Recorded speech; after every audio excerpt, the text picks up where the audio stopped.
কথা বলছি। বিপদ তারিণী তারিণী তারণরে, বিপদে পড়িয়া শিবে ডাকিমা তোমারে।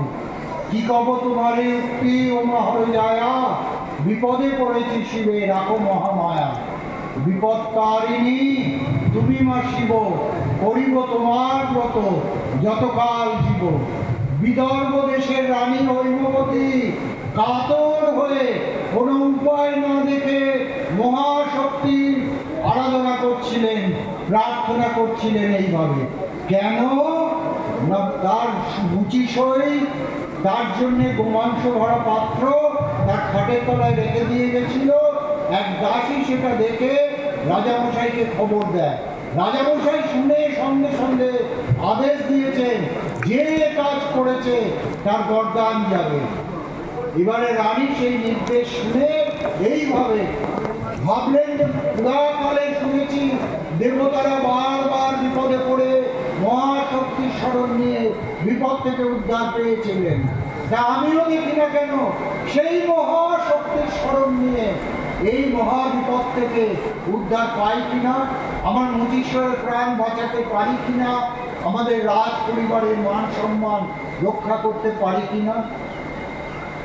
রানীর কাতর আবেদনে ভক্ত বৎসলা করুণাময়ী জননী ভক্তের আবেদনে সাড়া না দিয়ে থাকতে না পেরে দৈববাণী হয়ে বলে উঠলেন, রানী তোর ডাকে আমি প্রসন্ন হয়েছি, তোর কোনো ভয় নেই। আমি গোমাংস ভরা পাত্র ফলে তুলে পূর্ণ করে দিলাম। বিপদ কালে যে আমাকে স্মরণ করে আমি তাকে বিপদ থেকে উদ্ধার করি।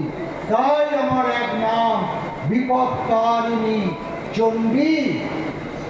রানীমা তখন শাস্ত্রু নেত্রে বলবস্ত্র হয়ে সেই মহাশক্তিকে প্রণাম জানাচ্ছেন। এমন সময় রাজামশাই সেখানে উপস্থিত হয়ে চিৎকার করে বললেন, রানী রানী গোমাংস কোথায়, দেখাও আমায়। রানী তখন সেই পাত্রটির সামনে এনে বললেন। রাজা আরো রেগে গেলেন, ফলে ফুলে পূর্ণ পাত্র আমি দেখতে চাইনি, আমি জানি ঘরে গোমাংস ভরা পাত্র আছে, তুমি সেই পাত্রটি নিয়ে এসো। তখন রানী বললেন, এই পাত্র কি সেই পাত্র?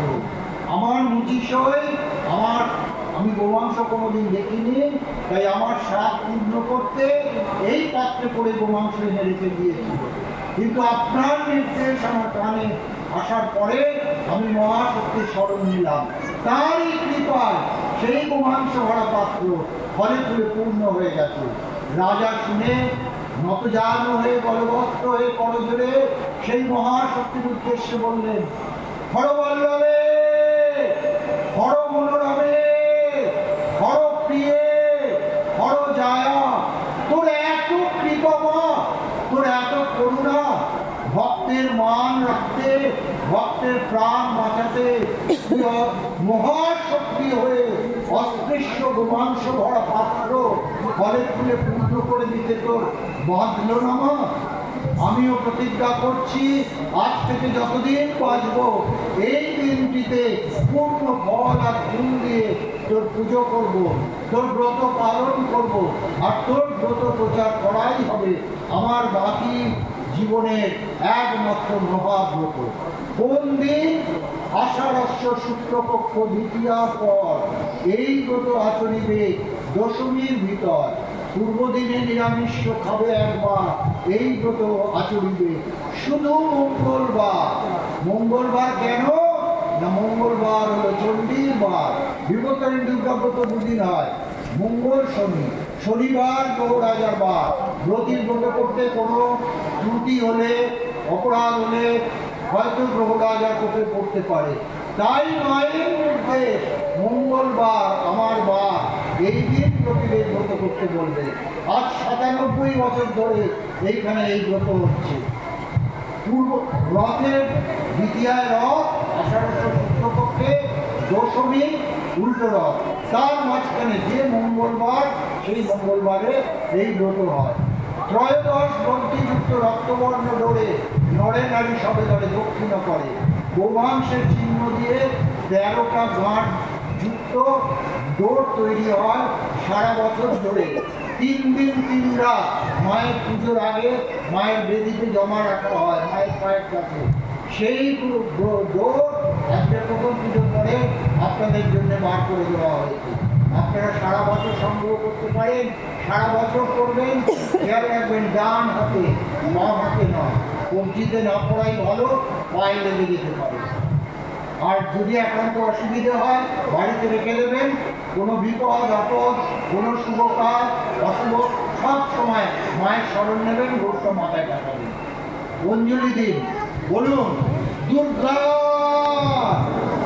শিবা শান্তি করি ব্রহ্মণি ব্রহ্মপ্রিয়া সর্বলোক প্রণেত্রীঞ্চ প্রণমামি সদা শিবা মঙ্গলাং শোভনাং শুদ্ধাং নিষ্কলাং কর্মঙ্কলাং বিশ্বেশ্বরী বিশ্বমাতা চণ্ডিকা প্রণমামহম।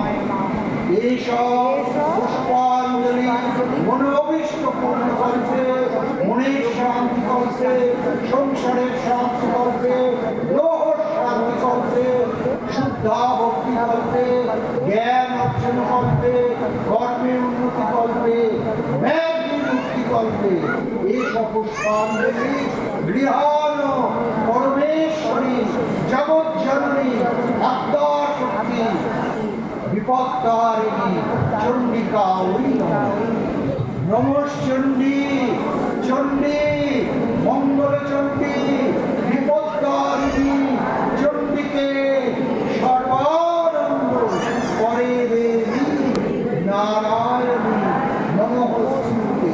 এবার একে একে উপরে চলে যাবেন, এক একটা রো ধরে ছাড়বে ভলেন্টিয়াররা, একসঙ্গে সবাই মিলে যাবেন না। তারপরে মায়ের সামনে জায়গা রাখা,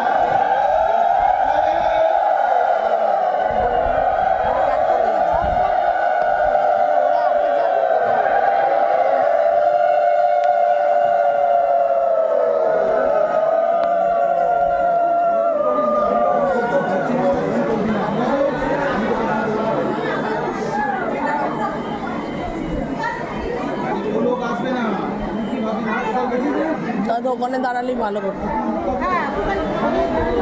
সবটাই সামনেটা করে দাঁড়াবে।